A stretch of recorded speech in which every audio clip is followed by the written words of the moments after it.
Today I'm going to show you a post on LinkedIn which really divided the internet into groups and started a heated conversation amongst the professionals over there. So let's get started. Hi guys, this is Zahid Sheikh and welcome back to my channel Zero Float. If you're new to this channel, make sure you subscribe, give a thumbs up, and you can also follow me on Instagram. Today we are going to talk about a topic of 4D BIM.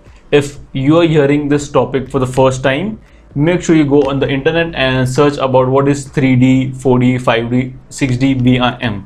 And once you've learned or read something about it, make sure you come back to this video and watch it right from here. If I were to give you a definition of what is a 4D BIM in a sentence, it would be linking your 3D model to your schedule, and then which creates a timeline over which you can see your building being constructed. Let's jump to the LinkedIn content that I was talking to you about earlier. Now, if you have joined any of the planning group here on LinkedIn, make sure you join them and make sure you go and read this post over there. So this clearly says which one do you prefer. On the left we have a traditional Gantt chart, and here on the right we have what looks like a 4D synchro model.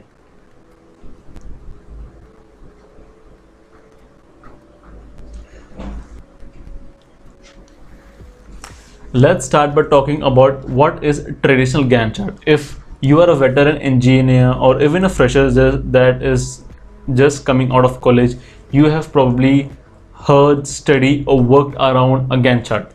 Now, what is a Gantt chart and what are the few key features of it?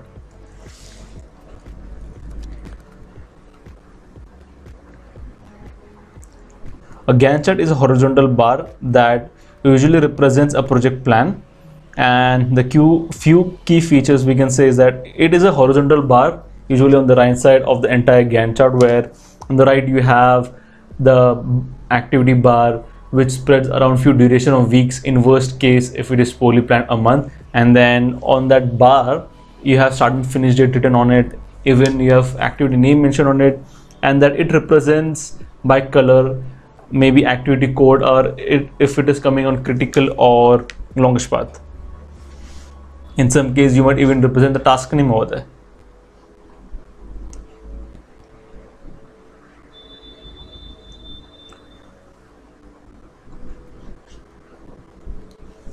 Now let's talk about the right side of that screen of which one do you prefer. On the right, like I said, it was a 4D model. So 4D BIM in a sentence, it would be linking your 3D model to a schedule which helps you create a timeline to see the construction being done over time. 4D is the additional layer to a 3D model, and that additional layer is time.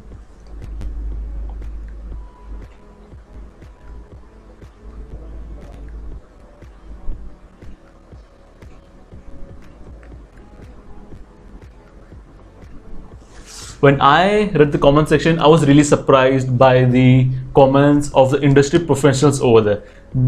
The views and perspective really split across the spectrum. I thought that we could classify these professionals or these people into three groups. Now, group one, we can say the group one contains the traditional Gantt chart users, the veterans who have been using the Gantt chart over the entire career maybe, and think that the Gantt is the only way to communicate the plan, the project plan, to the owner, the project team, the subcontractors, and all other parties that are involved over there. And then they usually are the people who are against or do not trust implementation of new technology, like you were talking about the 4D BIM. In group 2, it contains the people who have tried doing the 4D and then they failed in it, or they were not able to get the 100% result out of it, and then they thought that this is not the way to go, and then they lost the trust in it, and then they are now also discouraging other people to use it. Now group 3, you can say that this contains those group of people who are totally against it, who thinks that 4D is just an eyewash video to just impress the owner or the team over there, and it does not communicate any information to the team. And other than these three groups, there are very small few group of people who we can say are the outliers, practitioners who have been implementing or trying to implement the 4D into their project lifecycle and have felt that that is a new way to communicate the project information to the team and owners, just basically everyone across the board. I'll just show you a few videos to give an example of what is a 4D and how it can have advantage, and just few small views on it.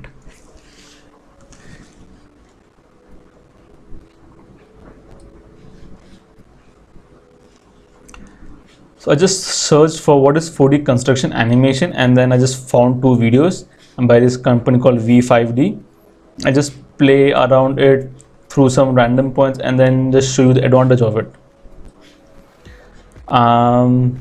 So you can see in this video what they're showing. They're showing the footpath parking, the gates, the path of the truck, how it would come into the site and where it would exit, the pedestrians way, and the construction is going on. And then here we can see the piling machinery over here, the excavation going on over here. And then we can see the site office.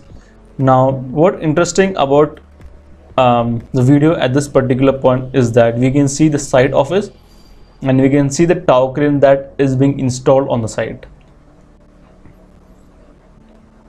How you can leverage is that because of that 3D space, you now have the opportunity to move into the 3D space and then walk and look around the entire model and see the entire building. And then right here, as you can see, because of the tower crane radius, they could understand the safe area and then the danger zones between both of the tower crane. And then even right here, when we look at this, if they had a timeline over here, okay, so they have a timeline here at the bottom. So what they're basically saying is that on August of 2019, they would be handing over blocks BNH or handing over block ANA. So the handover milestone is right here, and then at this particular time they would be doing some concrete placing for the foundation over here. There would be some piling activities going on over here. This is the understanding, this is the advantage of using a 4D, because you can see the entire building being built up over the time. Now you can see is that, so if we just pause it at this particular time, then what you see is that the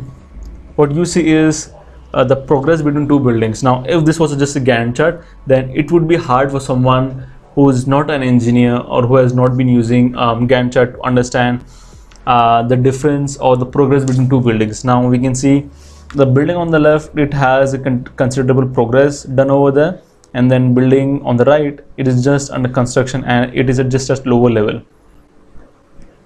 And then you can see they are working with the interior finishes and so on. So this is the advantage of a 4D, where you can compare two building progress visually where they would be on a particular timeline.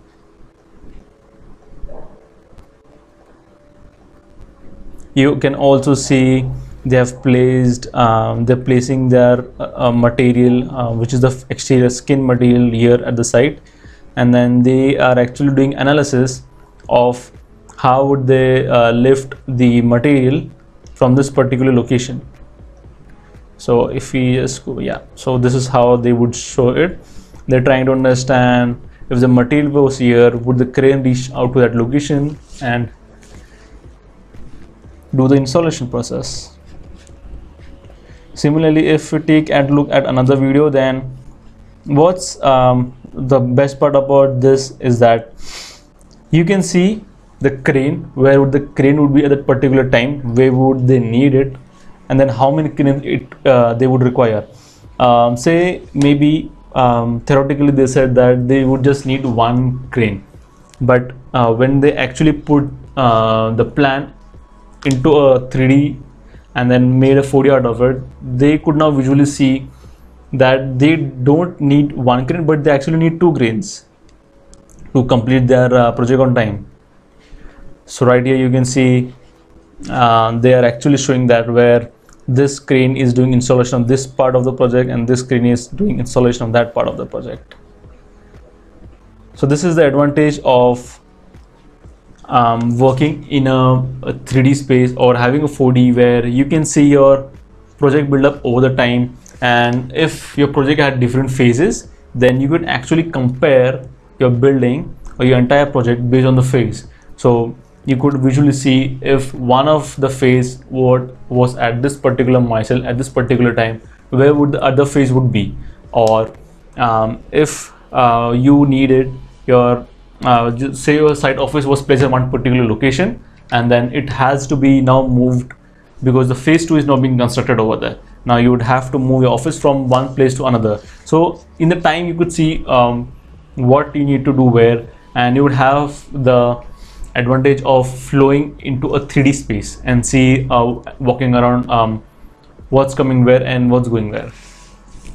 So to sum up this entire video, 4D is not just an eyewash video. It is a way to communicate what you have already communicated or committed in a Gantt chart. So basically along with the Gantt chart where you have entire timeline laid out, now you also have a video which will help your team and owner to understand the flow of work that would be taking place to complete the project.